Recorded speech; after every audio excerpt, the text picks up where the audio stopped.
বিসমিল্লাহির রহমানির রাহিম। দেহের নীরব দেশে পাশে বিস্তৃত সময় অরণ্য, যেখানে অতীত, বর্তমান এবং ভবিষ্যৎ একসাথে থাকে।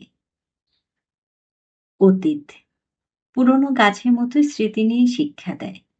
বর্তমান খোলা মাঠ, যেখানে জীবন তার প্রকৃত রূপে ফুটে ওঠে।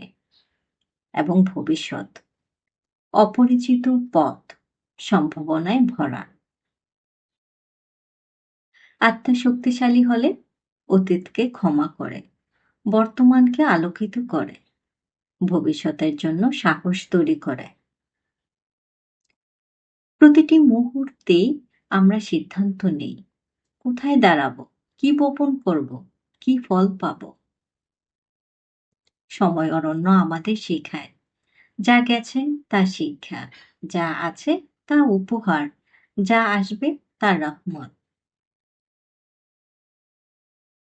ধন্যবাদ।